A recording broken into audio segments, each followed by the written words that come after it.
João, o Evangelho, capítulo 8, versículo 2. Capítulo 8, versículo 2. Nós vamos ler até o 11. Essa que é uma das histórias muito conhecidas, não é? Do Evangelho de Jesus. Algo real, não é uma parábola, algo que aconteceu.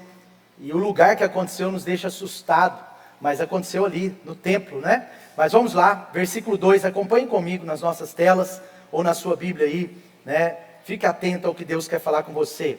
Ao amanhecer, ele apareceu novamente no templo, onde todo o povo se reuniu ao seu redor, e ele se assentou para ensiná-lo.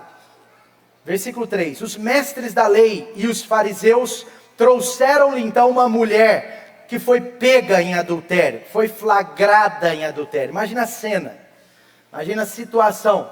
E aqui a gente não sabe se tinha ali uma armação contra ela, do tipo assim, hoje nós vamos pegar, hoje nós vamos chegar na hora, não é? Mas a mulher foi pega, foi surpreendida em adultério.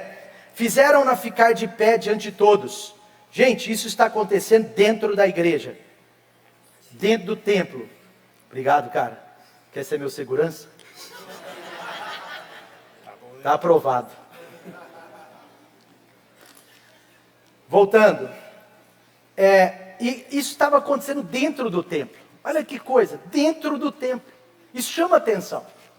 Os religiosos do templo estavam trazendo uma mulher não para ser salva, mas para ser condenada. Ela tinha sido pega em adultério. E de fato, o adultério é pecado, e um pecado muito triste. Mas sabe, eles querem transformar talvez uma história de pecado numa história agora de condenação. Olha o que está acontecendo. E eles colocam aquela mulher de pé diante de todos, versículo 4. E disseram a Jesus, mestre, essa mulher foi pega em adultério. Na lei, Moisés nos ordena apedrejar tais mulheres. Mas e o Senhor o que diz? E o Senhor o que diz? Versículo seguinte, eles estavam usando essa pergunta para fazer uma armadilha com Jesus. Porque eles queriam ter uma base para então acusá-lo. Mas Jesus inclinou-se e começou a escrever no chão com o dedo. Sabe, essa história é tão incrível, porque além de condenar aquela mulher, eles também queriam pegar Jesus. Por quê? Olha só a situação. Se Jesus discordasse da lei de Moisés, agora ele era selado como um falso mestre, como um falso profeta, como um herege no contexto da época. Por outro lado, se Jesus falasse, sim, apedreja essa mulher, né? Tá lá na lei de Moisés, algo desse tipo, lá em Levítico, mas vai, apedreja essa mulher. Se Jesus falasse isso, tinha outro problema, porque ele seria preso pelo Império Romano.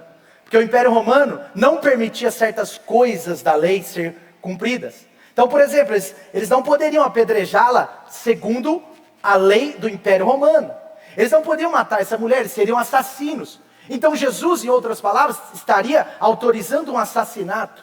Então ele está numa encruzilhada, ele está numa situação difícil, ele está assim, numa sinuca de bico, como alguns aí já sabem o que eu quis dizer, né? Sinuca de bico, que termo antigo, meu Deus. Mas vamos lá, versículo 7, visto que continuavam a interrogá-lo, ele se levantou, Jesus ali estava escrevendo no chão.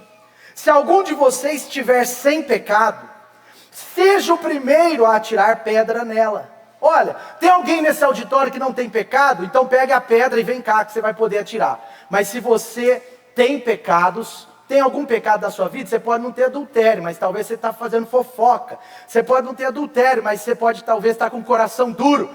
E o seu orgulho, e a sua rebeldia, e a sua falta de generosidade, e a sua avareza, não é? E aquelas mentirinhas que você conta. E aí? Você está sem pecado nenhum, não tem pecado, pode pegar a pedra que você vai vir aqui para tirar. Mas se você tem pecado, não atire a pedra.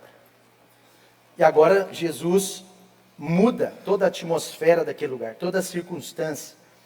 E agora ele continua escrevendo no versículo 8, e no versículo 9 diz assim, os que o ouviram foram saindo, o auditório foi sendo esvaziado.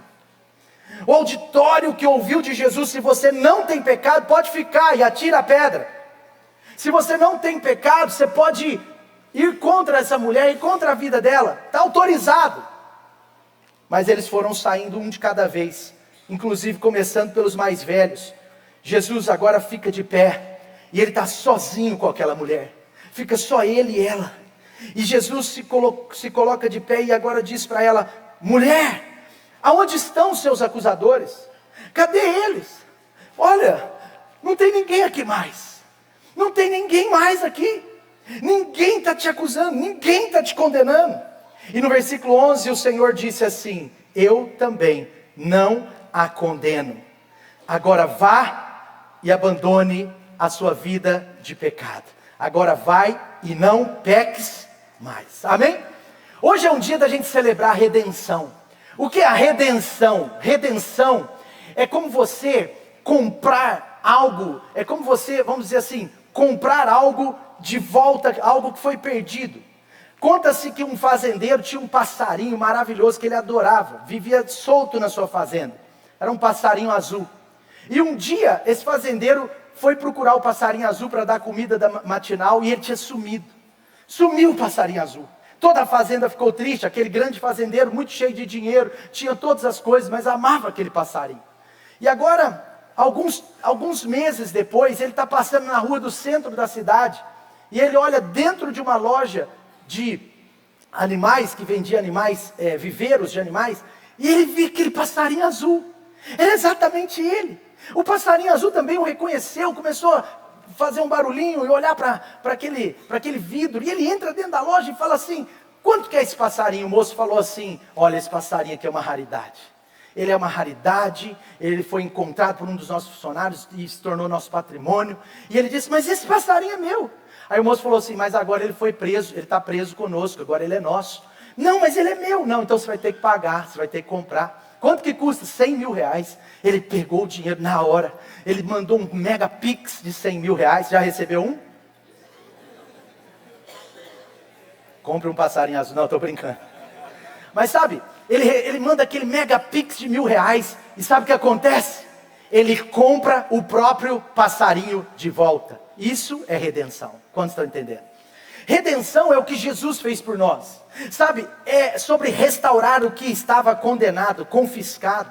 Sabe, Salmo 137 diz assim: coloque a sua esperança no Senhor, pois o Senhor tem amor leal e Ele tem toda a redenção. Amém? Diga assim comigo: eu coloco a minha esperança no Senhor, que é o meu Redentor. Sabe, eu amo a palavra de Deus porque ela fala de redenção no Velho e no Novo Testamento. Em Isaías, no capítulo 44, versículo 22, diz assim: como se fossem uma nuvem, eu varri para longe as suas ofensas. Você já viu uma nuvem num dia que está ventando, como ela passa rápido? Deus está dizendo: eu já varri as suas ofensas como uma nuvem passa. Como aquela neblina da manhã, né, que o sol vai nascendo, assim vai aparecendo, a neblina vai embora. Assim também eu varro os seus pecados, aleluia. Sabe, ele diz: volte para mim, porque eu o resgatei. Sabe, Deus, Ele tem essa graça de resgate. Ele é o nosso Redentor. Por causa da obra do Senhor Jesus naquela cruz, por causa da graça de Deus manifesta em Cristo Jesus ao seu favor, ao nosso favor, a favor dessas 30 pessoas que serão batizadas, é por causa dessa graça que nós fomos recomprados, nós fomos comprados, nós fomos conquistados para uma restauração. Amém? E por último, eu quero ler esse texto, Salmo 103, versículo 1, diz assim, eu vou ler até o 4, mas olha o que diz: bendiga ao Senhor a minha alma, bendiga ao Senhor todo o meu ser, bendiga ao Senhor a minha alma, e não se esqueça das suas bênçãos. Agora o salmista está mostrando um pouco das bênçãos. Olha o que ele diz no versículo 3, Ele é quem perdoa todos os seus pecados, e cura todas as suas doenças, que resgata a sua vida da morte e coroa de bondade e compaixão. Amém? Isso é Jesus quem faz. Portanto, o que eu quero dizer é que muitas vezes não, todas as vezes, uma pessoa que ainda não conhece Jesus, ela está condenada à morte. Essa mulher, num certo sentido pela lei, num certo sentido pelo costume religioso, num certo sentido talvez pelo ódio do coração daqueles homens, ela estava condenada à morte. Mas agora Jesus encontra, e a graça está ali. A graça te encontrou um dia, a graça te encontra hoje, se ela ainda não te encontrou, entende? A graça vai te encontrar se você está aqui e está buscando algo para mudar a sua história, história, a graça de Deus vai te encontrar. E a boa notícia que eu te dou é que a graça, ela não é um sentimento, a graça é uma pessoa. A graça é uma pessoa, é Jesus Cristo nosso Senhor. E Jesus é especialista, gente, em livrar a gente da morte. Jesus é especialista em tirar a condenação. Jesus é especialista em perdoar qualquer tipo de transgressão, qualquer tipo de pecado. Amém? Agora, volta a história comigo.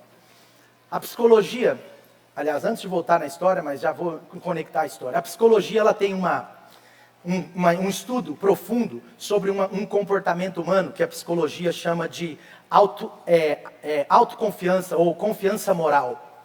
Confiança moral, isso é bem conhecido na psicologia. E é uma espécie de compensação que todo ser humano tende a fazer.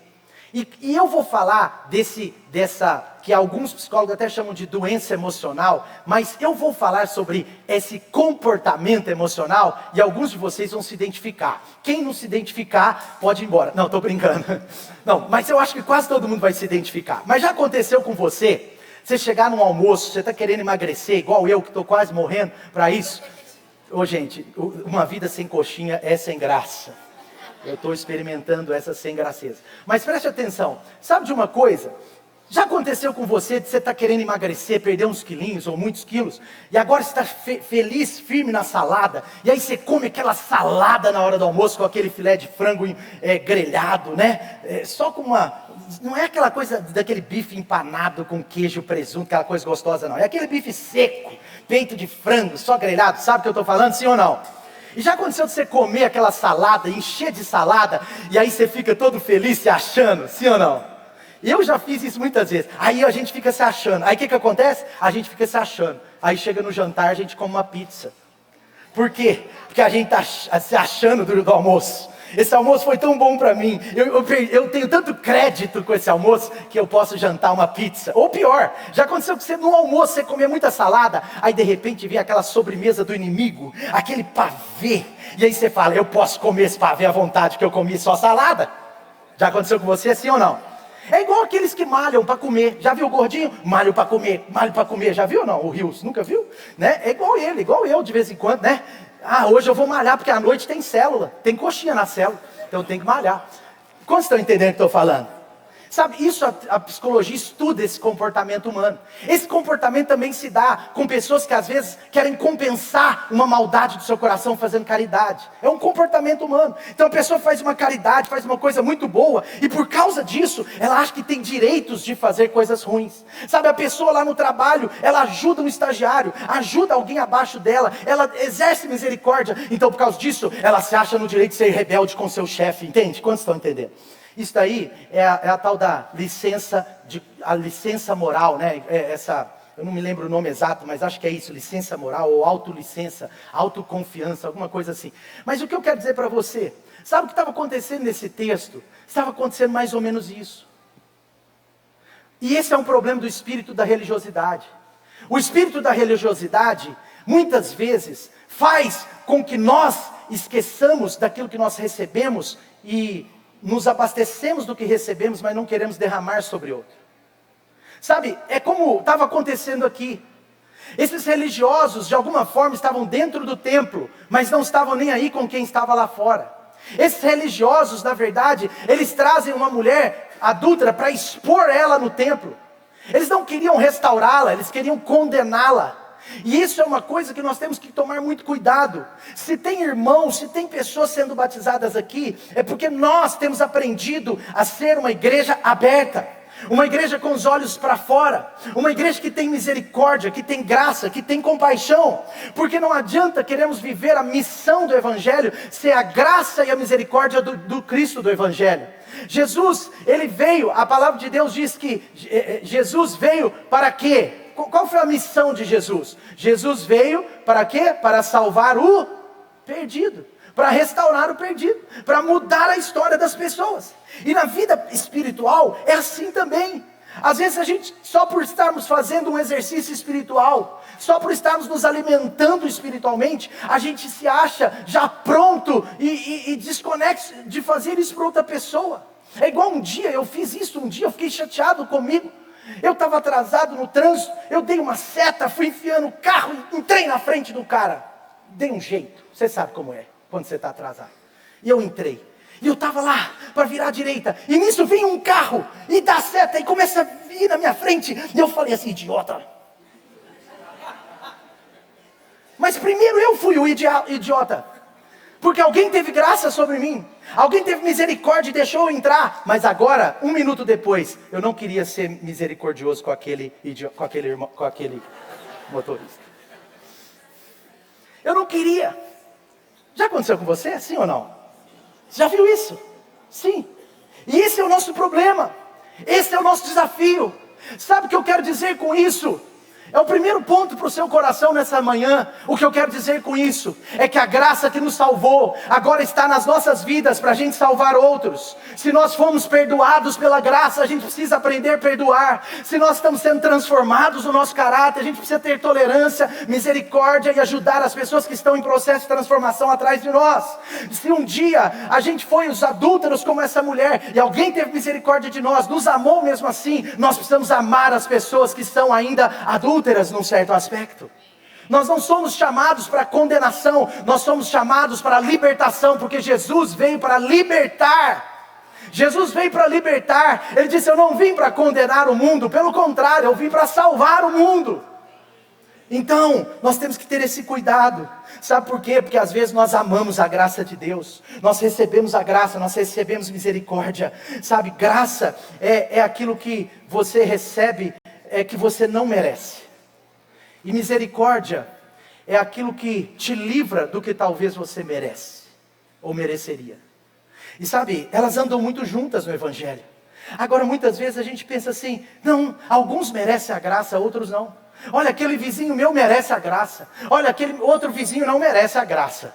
Olha, aquele parente meu merece a graça. Agora esse parente meu é fofoqueiro, não merece a graça. Olha, essa pessoa aqui merece a graça. Olha como ele foi bonzinho comigo semana passada. Agora essa pessoa que não merece a graça. Mas sabe o que acontece? Segundo Deus, segundo o Evangelho, quem é que merece a graça? Quem que merece a graça? Hein? Quem que merece a graça, gente? Ninguém. Ninguém. E a graça? Nem eu, nem você, nem quem vai ser batizado hoje, nem o mais santo dessa igreja. Ninguém. Agora quem pode receber? Quem pode receber? Quem pode ter acesso? Todos. Todos podem ter acesso, e isso tem que estar muito forte, porque o que aconteceu aqui, gente, foi dentro do templo. Essa mulher, ela está sobre ela está sobre ali sendo levada, não sobre o espírito da graça, mas sobre o espírito da religiosidade. O espírito da religiosidade gosta de acusar, gosta de se preocupar com a vida das outras pessoas. O espírito da religiosidade muitas vezes gosta só de ouvir a mensagem e não de praticar. Tem uma pesquisa que diz que se você só ouvir a mensagem de domingo, você vai guardar 5 a 10% dela. Se você ouvir e anotar, você vai guardar de 50 a 70% dela. Opa, obrigado pela dica, pastor. Quem está anotando aí? Olha, vamos aplaudir esses irmãos aí, parabéns.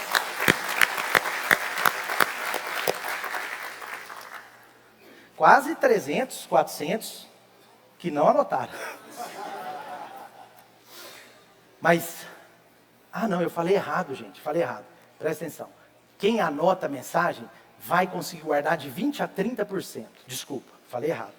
Agora, quem sai daqui e tem o prazer de repassar a mensagem, de ensinar a outro, de transferir a outra prática da mensagem, de 50 a 70% você vai guardar, amém? Entendeu? Sabe, Deus está te chamando a gente para sair daqui e praticar, para a gente sair daqui e ser bênção na vida do outro, para a gente olhar para fora, para a gente cuidar das pessoas lá de fora, porque Jesus não estava concordando com aquilo. Sabe, pessoas quando são salvas como eu e você, elas são pessoas que têm um testemunho. Pessoas curadas curam outras pessoas. Pessoas libertas por Jesus têm um certo poder, não por si mesma, mas por quem a transformou, de transformar pessoas, de libertar pessoas, sabe? E quem foi redimido por Jesus vai trabalhar para que outras pessoas sejam também redimidas. Amém? Foi muito triste a ação dos religiosos aqui. Pastor, mas eu não consigo perdoar as pessoas. Pastor, eu não consigo amar certas pessoas. Meu irmão, se você foi amado por Jesus, se você foi perdoado por Jesus, Ele te capacita a amar e perdoar. É Ele quem nos tirou do lamaçal do pecado. Em Salmos 40, o Salmo é lindo, eu não vou ler os Salmos 40 aqui, mas ele é lindo, ele fala assim, que o Senhor me tirou da destruição, Ele me tirou de um lamaçal, e colocou os meus pés sobre uma rocha segura, e Ele colocou nos meus lábios um novo cântico, e o versículo 3 diz assim: muitos verão isso e temerão o Senhor. Sabe por quê? Quando as pessoas veem que a sua vida estava num lamaçal, e hoje não está mais, quando as pessoas veem que sua vida talvez era uma vida complicadíssima, cheia de BO, igual essa mulher, né? E agora não é mais, sabe, a transformação que Deus tem feito na sua vida, quando ela é vista por outras pessoas, ela faz com que essas pessoas abram o coração para Jesus, amém? Então, ninguém quer ver a nossa religião, as pessoas querem ver a graça de Deus em nós, entende? A religião vai ver um dia, mas não é o principal, não é o principal, sabe? Porque Jesus, Ele nos salvou, e Ele é capaz de tirar-nos da condenação, amém? O que eu quero dizer com esse ponto? Nós precisamos olhar para as pessoas dotadas da graça de Deus. Sabe, a igreja não pode ser uma bolha. Por que eu estou trazendo esse primeiro ponto? Por quê? Porque é por isso que está acontecendo essa festa. É porque nós estamos entendendo, a cada dia mais, que a missão do Senhor Jesus é a nossa. Que a missão de salvar, que a missão de transformar é a nossa. Sabe, os religiosos queriam levar a mulher para ser condenada, não para salvá-la. Eles queriam levar a mulher para dentro da igreja, para fazer o contrário do que a igreja deveria fazer. O espírito religioso é assim, ele quer expor o passado para anular o futuro, mas o espírito da graça é o contrário, ele quer mostrar o futuro para anular espiritualmente o passado. E é isso que Jesus está fazendo com essas pessoas. Jesus não quer uma igreja que pratica essa religião. Jesus quer uma igreja que pratica a sua missão. A igreja, quanto menos religiosa, mais ligada à missão de Jesus. A missão não combina com o espírito da religiosidade. A missão não combina com o espírito de portas fechadas. A missão não combina com um espírito que olha só para nós mesmos. Que em nome de Jesus, esse batismo de 30 pessoas possa ser apenas uma fase inicial dos batismos de 100, 200, 300 pessoas que nós vamos fazer. E quem sabe um dia na Pampulha, quando estiver limpa. Porque esse prefeito aí, ele é bem animado. Só não tem o pé no chão. Né? Ele colocou um barquinho na Pampulha e ninguém quis ir lá andar. Coitado, que frustração, meu Deus. Limpa a Pampulha que nosso batismo de centenas vai ser lá, amém? Sim ou não? Está comigo aí? Amém, graças a Deus. Volte a história comigo, olha que interessante. Mestre, essa mulher foi surpreendida por pecado, por adultério. E agora Jesus, olha o que Jesus faz. Olha que interessante, isso chama muito a minha atenção. No versículo 6, eles estavam fazendo isso. E agora Jesus olha para eles e Jesus começa a escrever no chão. Jesus começa a escrever. Nós não sabemos o que Jesus escreveu. Alguns teólogos estudiosos apontam alguma coisa que Jesus escreveu, mas assim, não existe nenhuma evidência clara do que Jesus estava escrevendo. Nenhuma. Agora, o que nos chama a atenção então não era o que Jesus estava escrevendo, era a atitude de Jesus diante da situação. Sabe, é interessante porque o que Jesus está fazendo aqui, num certo sentido, é tentar silenciar aqueles caras sobre o pecado dela. Jesus está preparando um ambiente para depois dizer àquele que não tem pecado que atire a primeira pedra. Jesus está tirando o calor do momento. Porque se Jesus acende um fósforo ali, explodia. A mulher estaria morta em 10 minutos. Jesus agora acalma a tempestade do ambiente. Jesus muda, Ele está mudando a atmosfera. E é incrível porque, às vezes sem perceber, a gente vê como tem muito grito para o pecado de alguns, mas tem muito silêncio para muitos pecados. E isso é um parênteses na minha palavra. Tipo assim, o adultério é horrível, é verdade. Mas é a fofoca. E o que poderia ter ali dentro? E a avareza? É bonito a avareza? Para Deus? A Bíblia diz que os avarentos não entrarão no reino de Deus. E a bebedice? E outros tipos de moralidade? E a rebeldia, o orgulho, pecados do coração? Às vezes tem muito grito para alguns pecados, mas tem tanto silêncio para outros. Sabe, nós não queremos ser uma igreja, queridos, com pedra nas mãos. Nós queremos ser uma igreja com grito nos lábios. Mas não para acusar as pessoas de fora, mas para apontar a graça aqui dentro. Para mostrar que Cristo está aqui. Que Cristo está em nós. Que Cristo está operando. Para a gente cantar essa música de novo no final, Juninho, que aponta para isso. E hoje, estava igual Elevation.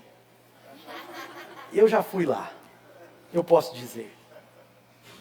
Sabe, nós queremos ser uma igreja que, na verdade, permita mais com que Deus nos examine, do que com que Deus fique examinando aqueles que precisam de salvação. Sabe? Ah, pastor, mas hoje em dia a gente não atira pedras em ninguém. É verdade, a gente não atira pedras.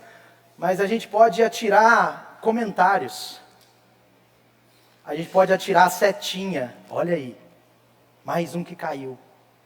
A gente pode atirar fofocas. A língua, ela tem uma metralhadora nela. Porque a Bíblia diz que a língua tem um poder de vida ou de morte. Agora, a segunda coisa que me chama a atenção aqui, voltando aqui à história, é a reação de Jesus sobre tudo aquilo. A reação de Jesus, na verdade, não foi uma reação, foi uma resposta. Sabe, eu tenho pensado sobre isso. Nós precisamos aprender mais a dar respostas do que dar reações. A igreja de Jesus é chamada para dar as respostas que as pessoas precisam e não reagir, entende? Nós somos a resposta, nós temos a resposta, nós estamos com a resposta dentro de nós. Sabe, Jesus, ele não reage, ele responde, porque Jesus sabia que normalmente reações, elas são tolas, mas respostas são sábias.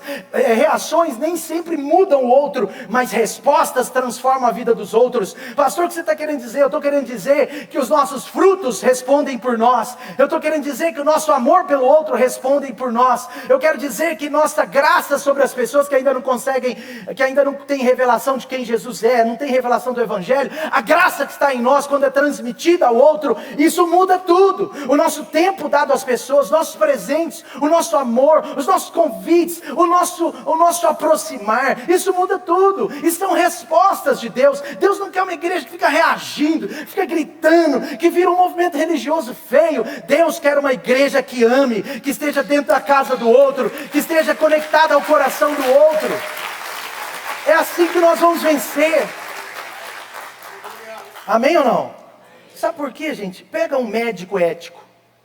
Se for um médico ético, se for um médico ético, uma vez eu estava no laboratório, aí chegou a menina e falou assim: próximo para o espermograma. Aí todo mundo olhou, o carinha não queria levantar não. Porque é gente sem noção, tolo, sim ou não? Estou falando certo? Agora, um médico ético, o que ele faz? Ele chega e fala assim: ei, vem cá, eu quero te contar uma coisa. Ele prepara o ambiente, ele fala alguma coisa, e próximo da pessoa, com as portas fechadas, ele fala: olha, você está com uma situação na sua saúde complicada. Presta atenção. Sabe o que Jesus fez? Por que eu estou dizendo isso? Porque o que cura, o que restaura, é a proximidade. Jesus se aproxima. Jesus, gente, ele se aproxima daquela mulher. Presta atenção. Jesus não salvou o mundo mandando uma mensagem. Jesus não salvou a humanidade mandando um anjo. Vai lá, anjo, faz um trabalho lá, aparece lá para o povo, dá uma mensagem. Eu vou escrever a mensagem, você até lê lá, fala que é minha. Jesus fez isso? Sim ou não? E por que a gente às vezes quer salvar o mundo só com a nossa mensagem falada? Jesus não mandou uma mensagem de texto para a humanidade, não mandou um Twitter, um textão do Instagram, um Facebook para você que tem mais de 80. Não, Jesus não fez isso. Sabe o que Jesus fez? João capítulo 1. Ele se fez carne, Deus, Jesus é Deus, Ele se fez carne e desceu. Ele se humilhou. Ele se humilhou. Sabe o que Jesus está fazendo aqui, gente? Ele está se humilhando. Ele era rabino, ele era mestre, ele estava ensinando no templo. Aquele momento Jesus estava com a palavra, ele era a autoridade do auditório, ele estava ensinando, a Bíblia está dizendo. Agora o cara que estava ensinando abaixa. E isso para um rabino é muito complicado. Porque ele só se abaixa se for para se humilhar. Jesus está se humilhando, ele está escrevendo no chão, ele está mostrando que ele se torna homem, ele se tornou homem, ele habitou entre nós. Olha o que diz em João capítulo 1, olha que interessante, João capítulo 1 versículo 12, diz assim, versículo 14, é melhor só o 14, diz assim: aquele que é a palavra, tornou-se carne e viveu entre nós, vimos a sua glória, glória do unigênito vindo do Pai, cheio de graça e verdade. No versículo 18 diz assim: ninguém jamais viu a Deus, mas Deus, unigênito, que está junto do Pai, o tornou conhecido. Está vendo? Sabe o que eu quero mostrar para você? Jesus, ele veio ao mundo, ele não mandou uma mensagem, ele veio ao mundo para ser a mensagem. Nós temos que ter proximidade. Eu estou insistindo nessa mensagem conosco. A nossa proximidade muda tudo. As pessoas não querem a sua mensagem sem o seu coração. As pessoas não querem a igreja, a religião da igreja sem o coração da igreja. O que Jesus fez na sua vida precisa ser mostrado. Jesus diz: ei, aproxime de mim. Ei, eu estou aproximando desse povo. Aqui eu não quero ser o cara, eu quero ser um deles, porque eu não posso perder o coração desse povo. Jesus não se enche de vaidade nada. Jesus se aproximou deles ali. Por quê? Porque Jesus se aproximou da humanidade. Jesus literalmente entrou na história da humanidade para mudar a história dela. Entra na história das pessoas que Deus vai te usar para mudar a história delas. Espero que você esteja entendendo. Essas pessoas têm sido mudadas porque alguém entrou na história delas. E aí Jesus tem mudado a vida delas. Sim ou não? Está comigo aí ou não? Ele está mostrando: eu sou Deus capaz de me humilhar. Eu sou Deus que se humilha diante de vocês para salvar vocês. E mesmo que seja apenas uma mulher nesse auditório, eu me humilho aqui diante de centenas de vocês para que ela seja salva. Porque ainda que fosse para eu descer do céu na terra para salvar um homem, já teria valido a pena. Já vale a pena. Sabe, querido, o erro dessa mulher era terrível.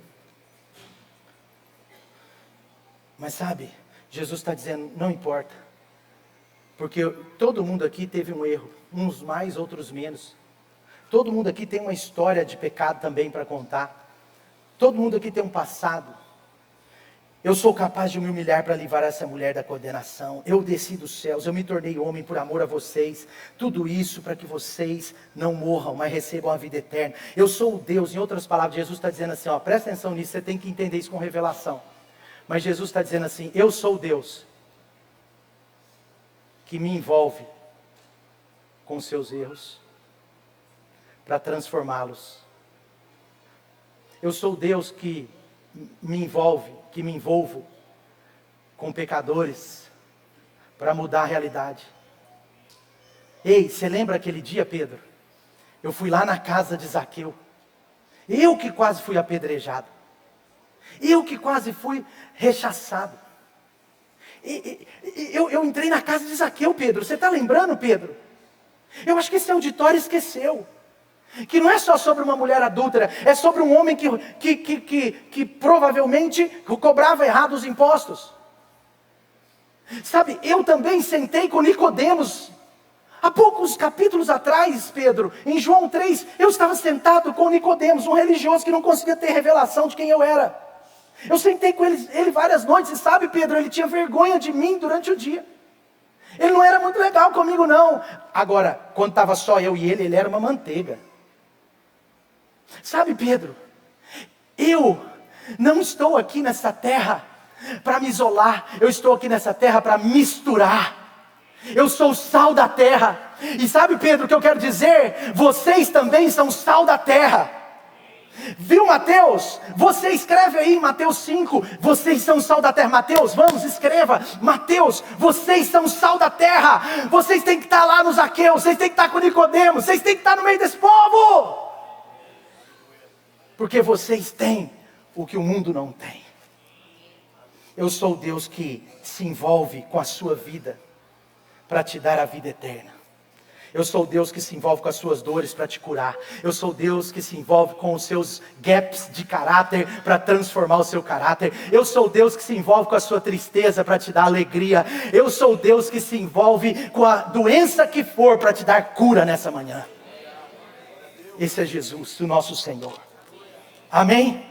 Jesus deu uma resposta. Jesus deu uma resposta maravilhosa, poderosa. E aí ele continua no versículo 10, diz assim: Jesus colocou-se de pé e perguntou-lhes: mulher, e agora? Onde estão eles? Eles tinham saído cada um, e é interessante que o texto fala que os mais velhos saíram primeiro. Porque Jesus está falando assim: aquele que não tem pecado, que atire a primeira pedra. Provavelmente os mais velhos entenderam mais rápido, porque já tinha mais história de pecado. O menino de 20 anos tinha feito 100 besteiras, mas o cara de 70 já tinha feito 200 besteiras. A Bíblia diz que os mais velhos saíram primeiro, depois os mais novos, e nenhum ficou. Mas sabe o que acontece? Jesus ficou. E Jesus não tinha pecado. Num certo sentido, Jesus era o único que tinha autoridade para condená-la. Num certo sentido, Jesus poderia sim jogar uma pedra. Num certo sentido, mas agora ele diz: e eu estou aqui para dizer para você que eu não te condeno. Eu não te condeno. Sabe, ele não disse, isso é um ponto importante, porque muitos estão pregando o evangelho que termina aqui. Mas o evangelho não termina aqui. Ele disse: portanto, vai e não peques mais. Tem algumas igrejas aí pregando o evangelho até aqui. Eu não te condeno, amém? Vamos ficar de pé. Mas o evangelho não termina aqui. Sabe qual é a grande questão? Preste atenção. O evangelho começa aqui. Ele começa aqui. A salvação é o começo. O batismo é o começo. Vocês só estão começando. O melhor está por vir. Sabe, a restauração está por vir. A vida de santificação está por vir. Sabe, porque no reino de Deus, gente, a ordem importa.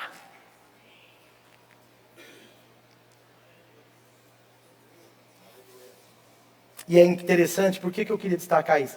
Porque Jesus não disse que ela era inocente. Em nenhum momento. Jesus aqui não disse que essa mulher estava certa no que ela fez. Jesus também não passou a mão na cabeça dela e falou assim: tadinha, mas você também não aguentou a tentação, né? Caiu, eu entendo. Tomara que nunca mais você seja tentada, porque se você for tentada, você pode cair de novo. Jesus não fez isso não.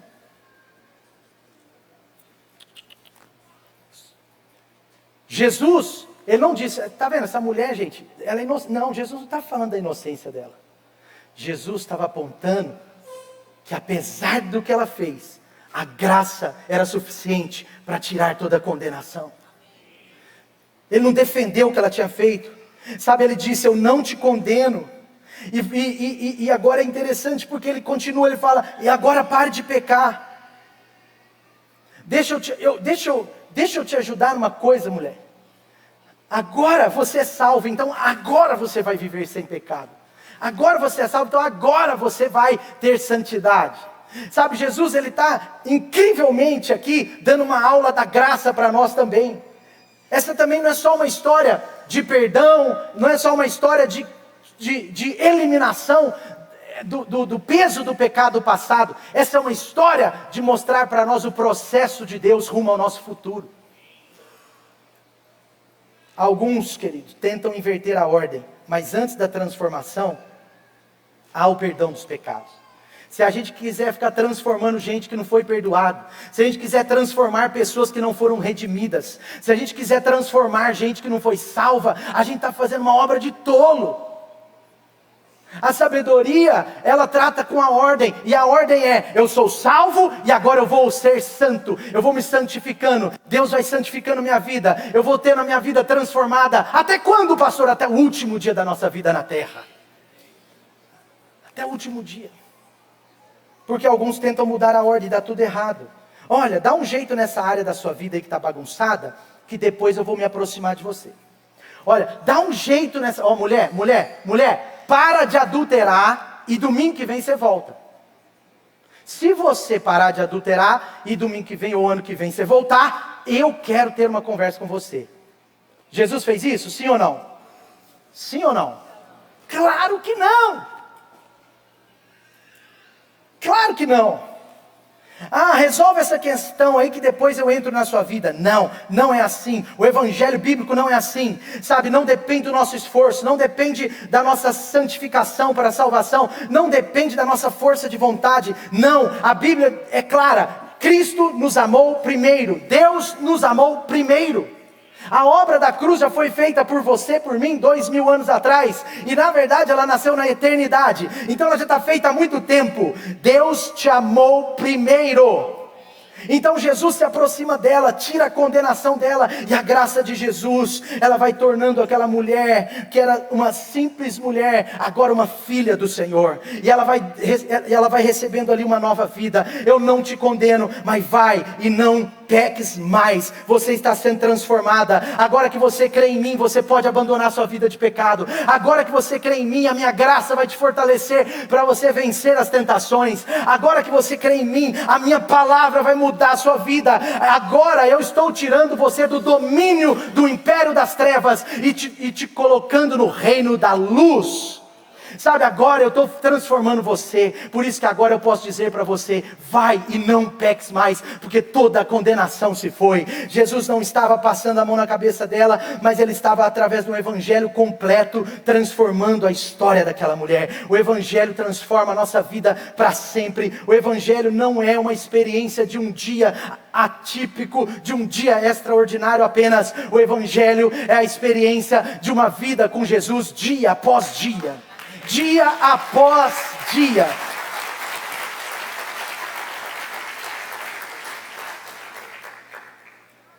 E eu concluo aqui.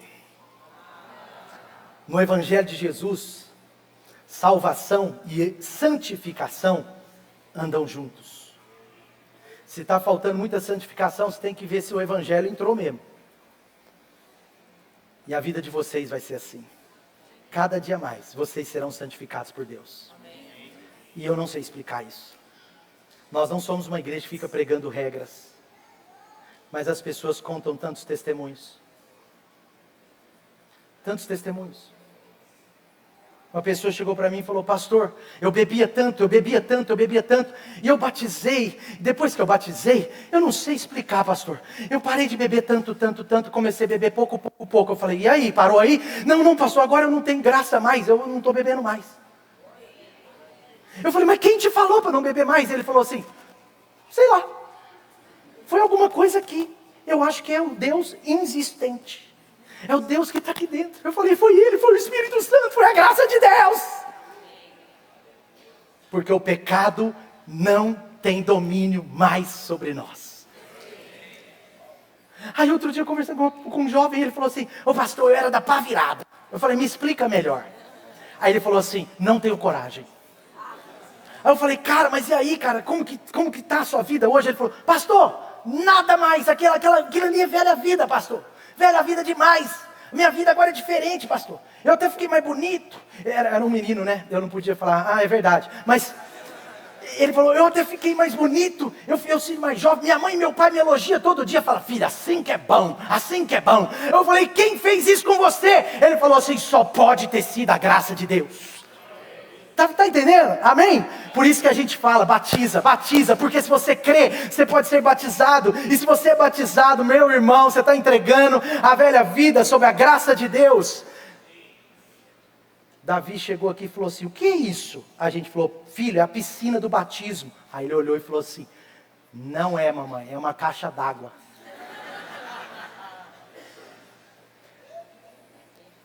Errado, é o furor da Light. Senhor, nos dá um novo. Vamos ver se a gente compra um trem mais agora. Tem que, né? Vamos pensar. Vocês me ajudem. Ainda mais bonito. Amém, gente? Sim ou não? Sabe o que eu quero dizer? O batismo representa o nosso sim para o encontro de Jesus. O batismo, gente, ele é o início do evangelho na nossa vida. Tipo assim, ele é uma liberdade que você vai ter agora de viver o evangelho. A graça, querido, nos perdoa o passado sem Jesus e nos posiciona para o futuro com Jesus. Amém? A graça nos livrou da morte. A banda pode subir, vamos ficar de pé.